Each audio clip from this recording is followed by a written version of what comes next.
Hello students, our today's topic is demand function.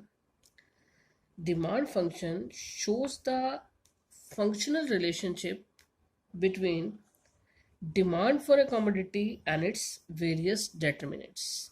Demand function क्या है? ये किसी भी कमोडिटी की डिमांड को इफेक्ट करने वाले फैक्टर्स एंड डिमांड के रिलेशनशिप को दिखाता है. It has two types, individual demand function and market demand function. First of all, we will discuss about the individual demand function. ये एक इक्वेशन लिखी गई है. ये इक्वेशन आपको पॉइंट्स को लर्न करने के लिए dx demand for x commodity is the function of price of x commodity, pr price of related goods, y income of the consumer, t taste and preferences and e यानी expectations. एक एक point को लेके हम चलेंगे. First of all px own price of commodity. own price of commodity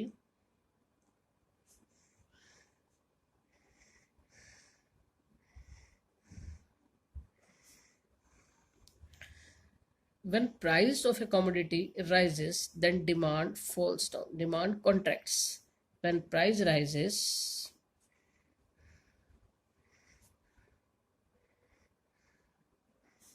demand contract. Price rise होने पर demand क्या हो जाती है? कम हो जाती है.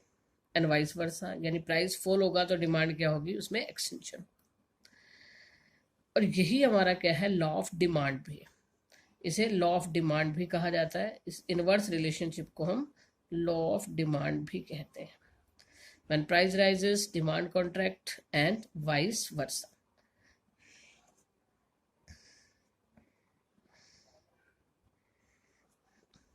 और इसी को हम लॉ ऑफ डिमांड भी कहें. सेकेंड पॉइंट हमारे पास आ जाता है price of related good. Price of related goods की बात करें, it has two types. Price of related goods,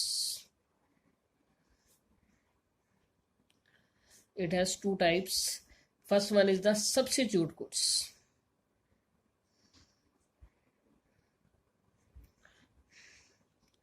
first of all ये पता होना चाहिए सब्स्टिट्यूट गुड्स क्या होती हैं. Substitute goods are those goods which can be substitute at the place of each other, जिन्हें एक दूसरे के प्लेस पर हम यूज कर सकते हैं.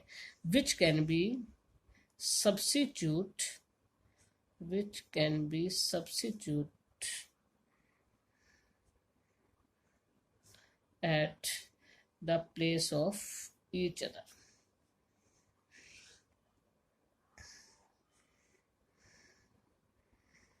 Example, tea and coffee.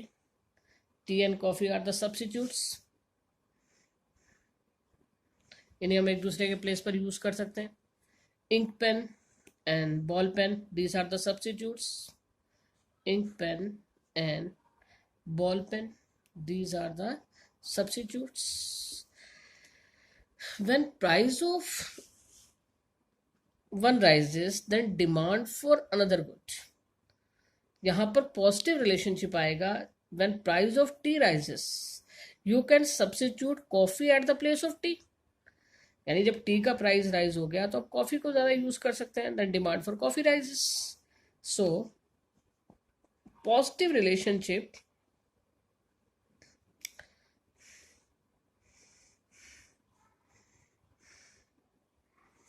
price of tea rises. ये ऊपर की तरफ बनाया है, ये राइस को इंडिकेट कर रहा है. Then demand for coffee also rises. Demand for coffee also rises. Is it clear कि प्राइस ऑफ रिलेटेड गुड्स, यहाँ पर दो गुड्स को लिया जाता है, एक का प्राइस और दूसरे की हम डिमांड लेके चलेंगे. Price of related goods, first one is the substitute goods. Substitute goods कौन सी होती है? जिन्हें हम एक दूसरे के प्लेस पर यूज कर सकते हैं. एग्जांपल मैंने दिया, tea and coffee, ink pen and ball pen, petrol and diesel, these are the substitute. When price of petrol rises, then demand for diesel also rises. Now next, इसी में next हमारे पास आता है complementary goods.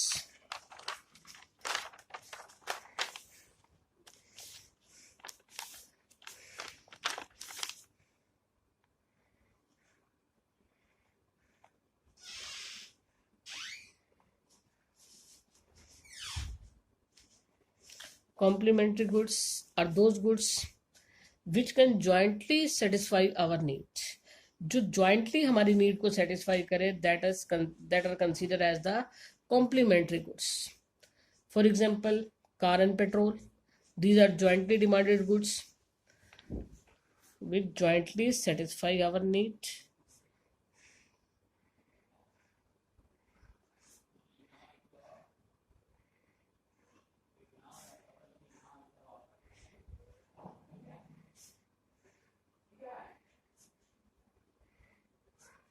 Car and petrol. Another example, pen and ink, marker and ink, these are jointly demanded goods. When price of car rises, what happens with the demand of petrol? When price of car rises,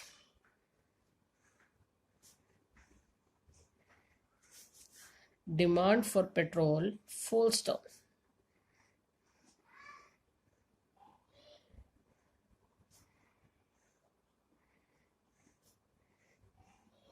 यहां पर फिर कैसा relationship आ रहा है? Inverse relation.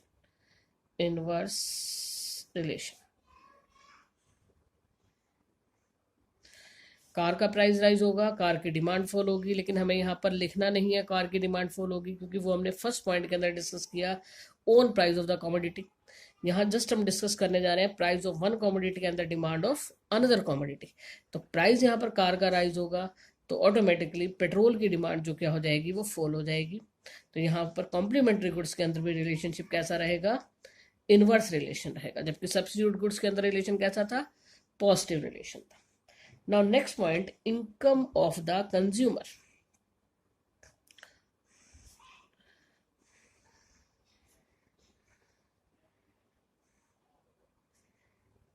बहुत ही interesting chapter है और ज़्यादातर जितने भी पॉइंट्स हम डिस्कस कर रहे हैं रियल लाइफ से रिलेटेड हैं.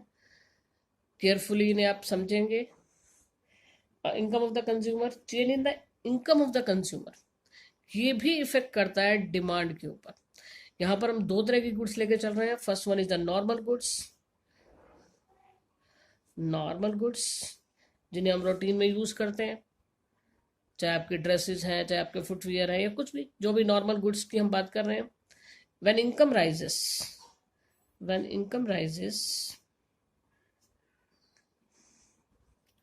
the demand also rises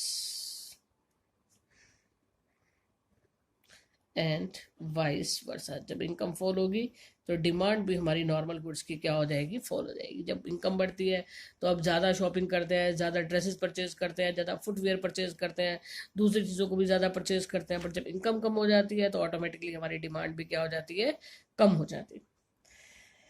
but अगर हम इसके अंदर सेकंड लेके चलें, इंफीरियर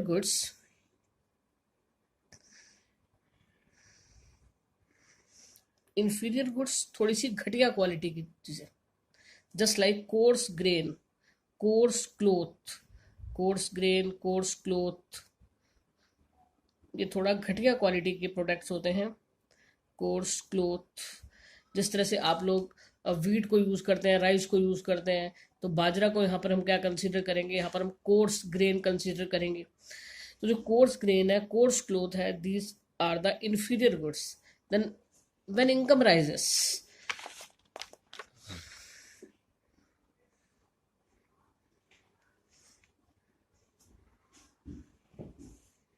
देन डिमांड क्या होगी? डिमांड जो है इन गुड्स की फॉल हो जाएगी. डिमांड फॉल्स डाउन, क्योंकि जब इनकम राइज होगी तो कोई भी घटिया क्वालिटी चीज को लेना पसंद नहीं करेगा. ऑटोमेटिकली डिमांड क्या होगी? फॉल होगी. Our next point is taste and preferences.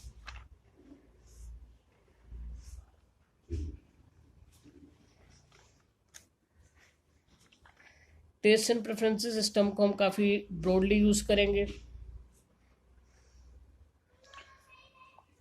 just like due to the advertisement, due to the fashion, due to the climate, due to the custom, due to the season, किसी भी reason से जब आपका क्या होगा? Favourable test हो जाएगा, किसी प्रोडक्ट के अंदर जब एक स्ट्रॉन्ग टेस्ट डेवलप होगा या फेवरेबल टेस्ट डेवलप होगा, फेवरेबल टेस्ट, मैंने आपको रीज़न बताया, कोई भी रीज़न हो सकता है, ड्यू टू द सीजन, जैसे आजकल के देश के अंदर demand for AC, demand for cooler, demand for ice cream, ये क्या होगी, वो राइज होगी, इसके लिए फेवरेबल टेस्ट होगा। ड्यू टू द फैशन, कोई चीज़ मार्केट के अंदर नहीं आती है, फैशन के अंदर आती है, ड्यू टू द कस्टम्स, हमारे रीति रिवाजों के अकॉर्डिंग जिस चीज़ को हमें खरीदना है, तो उसके लिए एक फेवरेबल टेस्ट डेवलप हो जाएगा और एग्जिस्टिंग प्राइस के ऊपर उसकी डिमांड क्या हो जाएगी, राइज कर जाएगी। Due to favourable taste demand rises, and due to unfavourable taste, unfavourable taste हो जाता है तो क्या होगा, अनफेवरेबल टेस्ट होने से डिमांड क्या होगी, फॉल करेगी। अब ये अनफेवरेबल टेस्ट का एग्जांपल क्या ले सकते हैं, आजकल के दिनों में हम अगर वुलन क्लोथ की बात करें तो उसके लिए हमारा क्या अनफेवरेबल टेस्ट है, तो ऑटोमेटिकली डिमांड क्या हो जाएगी, एग्जिस्टिंग प्राइस के ऊपर ही डिमांड क्या हो जाएगी, फॉल हो जाएगी। नाउ लास्ट पॉइंट इस इंडिविजुअल डिमांड फंक्शन का, एक्सपेक्टेशंस। अभी एक्सपेक्टेशंस क्या है, if the consumer expect a significant change in the availability of the concerned commodity in the near future, he may decide to change his present demand for the commodity। यानी उसे लगता है कि आने वाले टाइम के अंदर उस कमोडिटी की अवेलेबिलिटी जो है वो कम ज़्यादा हो सकती है, तो प्रेजेंट डिमांड को क्या करेगा, वो चेंज करेगा। If the consumer fears acute shortage of the commodity in the near future, उसे लगता है कि आने वाले टाइम में उस चीज़ की शॉर्टेज होने वाली है, तो एग्जिस्टिंग प्राइस के ऊपर ही क्या करेगा, ज़्यादा से ज़्यादा क्या करेगा, परचेज करने की कोशिश करेगा। तो ऐसे में क्या होगा, डिमांड राइज हो जाएगी, गिवन प्राइस के ऊपर ही डिमांड क्या होगी, राइज होगी। मार्केट डिमांड फंक्शन, अभी तक जो आपने किया वो था हमारे पास individual demand function. Now market demand function. Market demand function shows how market demand for a commodity or total demand for a commodity in the market is related to its various determinants। जब हमने individual demand function किया, हमने एक individual की demand को effect करने वाले factors को स्टडी किया, बट यहाँ पर हम जो कंप्लीट मार्केट है उसमें किसी पर्टिकुलर कमोडिटी की डिमांड को इफेक्ट करने वाले फैक्टर्स को स्टडी कर रहे हैं। मार्केट डिमांड फंक्शन, एक इक्वेशन इसके लिए भी लिखेंगे।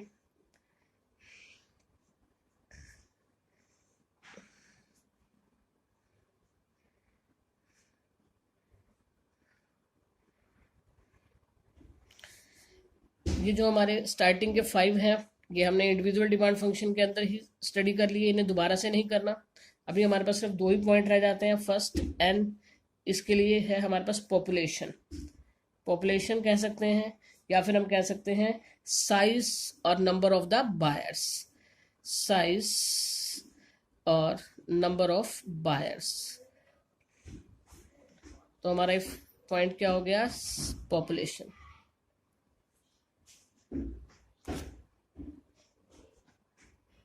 साइज और नंबर ऑफ बायर्स, सिंपल सी बात है। When population rises then demand also rises, when population falls down then demand also falls down. Population जितनी ज़्यादा बढ़ेगी, नंबर ऑफ बायर जितने ज़्यादा बढ़ेंगे, डिमांड क्या होगी, उतनी ज़्यादा ही क्या हो जाएगी, इंक्रीज हो जाएगी। यहाँ पर एक पॉइंट इसी के अंदर और आता है, कंपोजिशन ऑफ पॉपुलेशन। अब कंपोजिशन ऑफ पॉपुलेशन की अगर हम बात करते हैं, कंपोजिशन ऑफ पॉपुलेशन के अंदर आता है कि suppose number of children rises in the population, अगर नंबर ऑफ चिल्ड्रन राइज हो जाएगा then demand for those products जिसको चिल्ड्रंस यूज करते हैं उनकी डिमांड क्या हो जाएगी, वो इंक्रीज हो जाएगी।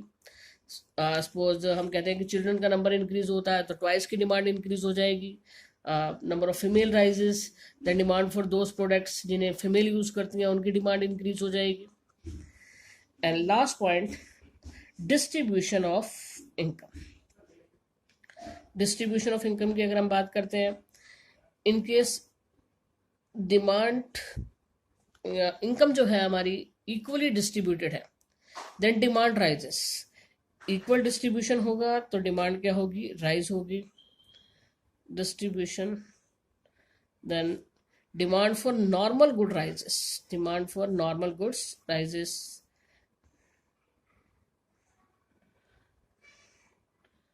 इक्वल डिस्ट्रीब्यूशन है इनकम और वेल्थ का इकोनॉमी के अंदर, तो नॉर्मल गुड्स की डिमांड राइज करेगी.